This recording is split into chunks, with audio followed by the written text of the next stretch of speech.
సాహితీ yoga 30 days weight loss online class లో join అవ్వండి. మీ అధిక బరువు తగ్గించుకోండి. ఒక్క సంవత్సరం తిరిగే లోపల ఒక్క ఆడబిడ్డల కోసమే ఇన్ని చేస్తే విద్యార్థులకు నిరుద్యోగ యువకులు మీరు గుండె మీద చేయి పెట్టుకొని ఆలోచన చేయండి. ఆనాడు తెలంగాణ ఉద్యమంలో క్రియాశీలకంగా పోరాటం చేసిన మీరు విద్యార్థి వీరులారా, అమరులైనరు, నిరుద్యోగులైనరు, ఉద్యమకారులైనరు, ఉవ్వెత్తున తెలంగాణ ఉద్యమం చేసింది. 10 ఏళ్ళు ఒక్క ఉద్యోగమైన చంద్రశేఖరరావు ఇచ్చిండా? వాళ్ళ ఇంట్లో ఉద్యోగాలు ఇచ్చుకున్నాడు.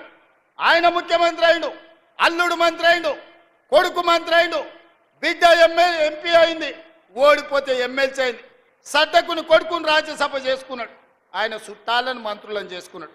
మనకేం ఒరగబెట్టిండు తల్లి? కానీ అదే ఇందిరమ్మ రాజ్యం వచ్చిన తర్వాత ప్రజాపాలనలో మొదటి సంవత్సరం నిరుద్యోగ యువకులకు ప్రభుత్వ ఉద్యోగాలు 55,163 ఉద్యోగాలు. భారతదేశంలోనే స్వతంత్రం వచ్చినప్పటి నుంచి ఈనాటి వరకు ఒక్క సంవత్సరంలో 55,000 ఉద్యోగాలు ఇచ్చిన ప్రభుత్వం ఏదైనా ఉందంటే మీ తమ్ముడి ప్రభుత్వం, మీ అమ్మ ఇందిరమ్మ ప్రభుత్వం తప్ప గత పాలకులు చేసింది కాదు.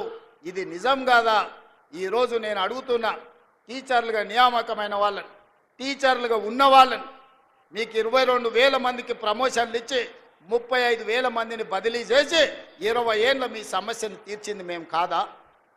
ఇన్ని పనులు సంవత్సరం లోపల చేస్తే అప్పుడే చంద్రశేఖరరావు, తారక రామారావు, హరీష్ రావు, కవితారావు ఇక నువ్వు దిగుతావా లేదా అని జోలె భుజాలను కేసుకొని బయలుదేరు. ఏందయ్యా మీ కడుపు నొప్పి? 10 ఏళ్ళు మీరే ఏలిండ్రు కదా, 10 ఏళ్ళు మీరే పచ్చగున్నారు, పండిందంతా మీరే మేసిండ్రు, పచ్చగున్న కాడ మేసిండ్రు, వెచ్చగున్న కాడ వండుకురు ఫామ్ హౌస్లల్లా. మా పేదోళ్ళ గురించి ఆలోచన చేసిరా? మా పాలమూరుకు నీళ్లు తెచ్చిరా అని నేను అడుగుతున్నా. 10 ఏళ్లలో మీరు ప్రాజెక్టులు కడితే మా పాలమూరు ఎందుకు ఎడారి అవుతుంది? మా ఆడబిడ్డలు వలసలు ఎందుకు పోతారు? ఇయాలటి కూడా కొత్తకోట దగ్గరనో, దేవరకద్ర దగ్గరనో, పెద్దమందడి దగ్గరనో జంటలుగా మేస్త్రీల దగ్గర, గుంపు మేస్త్రీల దగ్గర పైసలు తీసుకొని పిల్లల్ని ఇంటి దగ్గర వదిలి వలస పోతుంటే మా కష్టం గురించి ఎన్నడైనా ఆలోచన చేసినవా చంద్రశేఖరరావు అని నేను అడుగుతున్నా. ఎన్నడైనా మా వలసలు, మా కష్టాలు, మా తట్ట పని, మా పార పని, మా మట్టి పని, మా రక్తాన్ని చెమటగా మార్చి ఈ దేశంలో ప్రతి ప్రాజెక్టు మేం కట్టినాం. బాక్రానంగల్ నుంచి నాగార్జున సాగర్ వరకు, శ్రీశైలం నుంచి శ్రీరామ్ సాగర్ వరకు మా చెమట లేకుండా, మా రక్తం దార బొయ్యకుండా కట్టిన ప్రాజెక్ట్ ఏదైనా ఉందా అని చంద్రశేఖరరావు నేను అడుగుతున్నా.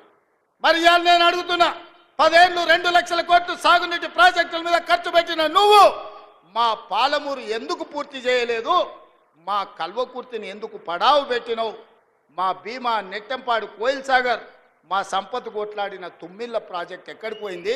ఆర్డిఎస్ ప్రాజెక్టు ఎందుకు ఎండిపోయిందని నేను అడుగుతున్నా.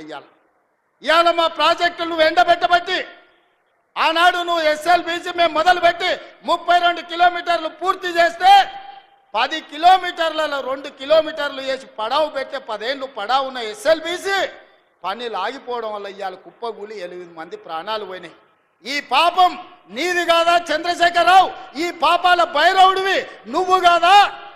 మా ప్రాణాలను, మా ఆస్తులను కొల్లగొట్టి ఇవాళ రాయలసీమకు నీళ్లు తరలించకపోతుంటే గుడ్లు అప్పగించి చూస్తున్నావు కదా. రాయలసీమకు నీళ్లు తరలించడానికి కారణం నువ్వు కాదా? ఆనాడు రాజశేఖర రెడ్డి ఉన్నప్పుడు పోతిరెడ్డిపాడు పొక్క పెద్ద చేసి నువ్వు మంత్రిగా ఉన్నప్పుడు తండ్రి నీళ్లు తీసుకుపోయాడు. ఇవాళ కొడుకు ముఖ్యమంత్రి అయినాక ప్రగతి భవన్లో పిలిచి పంచపక్ష ప్రమాణాలు పెట్టి రాయలసీమ ఎత్తిపోతల పథకానికి పునాదులేసింది నువ్వు కాదా? ఆలోచన, కర్త, కర్మ, క్రియ, రాయలసీమ లిఫ్ట్ చంద్రశేఖరరావు వేసిన పునాది రాయి. అంతెందుకు మిత్రులారా, నేను గుర్తు చేయదలుచుకుని ఇక్కడున్న మా యువకులకు, రాయలసీమ పోయిండు, రోజమ్మ ఇంటికి పోయిండు, రొయ్యల పులుసు తిన్నాడు. ఏమన్నాడయ్యా? రొయ్యల పులుసు తిని రాయలసీమను రతనాల సీమ చేస్తాన్న సన్నాసోడేవాడని నేను అడుగుతున్నా. రోజమ్మ పెట్టిన రొయ్యల పులుసు తింటేనే రాయలసీమను రతనాల సీమ చేయాలన్న చంద్రశేఖరరావు మా పాలమూరు, వరంగల్, కరీంనగర్ నుంచి వలస వచ్చిన నిన్ను హక్కున పెట్టుకొని గుండెల్లో పెట్టుకొని భుజాల మీద మోసి పార్లమెంటు సభ్యుడిగా ఢిల్లీకి పంపిస్తే ఇవాళ తెలంగాణ రాష్ట్రానికి ముఖ్యమంత్రి అయినావు. మరి మాకు ఎంత చేయాలో నువ్వు? ఇవాళ నిన్ను ఎంపీగా గెలిపించినందుకు నీ చర్మం వచ్చి మా పాలమూరు బిడ్డలకు చెప్పులు కుట్టించినా కూడా అది తక్కువనే అవుతుంది. నువ్వు పాలమూరు ద్రోహివి. కృష్ణానది జలాలు ఈ రోజు ఆంధ్రప్రదేశ్ రాయలసీమ కొల్లగొట్టకపోతుందంటే 100% దుర్మార్గుడివి నువ్వు. ఈ రోజు 811 టీఎంసీల్లో 512 టీఎంసీలు ఆంధ్రకు తీసుకుపోండి అని సంతకం పెట్టిన దుర్మార్గుడివి. ఇవాళ సంతకమే తెలంగాణ రైతాంగానికి యమపాశమై ఈరోజు మా ప్రాణాలను బలిగొనే పరిస్థితి వచ్చింది. అందుకే ఇవాళ ప్రాజెక్టుల మీద, నీళ్ల మీద, పడావు పడ్డ పాలమూరు మీద, ఇక్కడ పుట్టి ఇక్కడ పెరిగి, పుట్టింది అచ్చంపేట్ల, పెరిగింది వనపర్తిలా, గెలిచింది కొడంగల్ల, ఈ పాలమూరు రుణం తీర్చుకోనికనే తెలంగాణ ముఖ్యమంత్రినైనా మా నారాయణపేట కొడంగల్ మక్తల్ ప్రాజెక్టు ప్రారంభిస్తే కేసులేసి అడ్డుకోవాలనే ప్రయత్నం చేస్తున్నావు. ఎస్ఎల్బీసీని పడావు పెడితే పని చేయాలంటే అడ్డం వచ్చి పండుకుంటున్నావు. ఇవాళ మా పాలమూరును పడావు పెట్టిందే నువ్వు చంద్రశేఖర్ రావు. నిన్ను నమ్మినందుకు మమ్మల్ని నట్టేట ముంచినవు. సుమన్ టీవీలో మీ పర్సనల్ అండ్ బిజినెస్ ప్రమోషన్స్ కోసం కింది నెంబర్కి కాంటాక్ట్ చేయండి.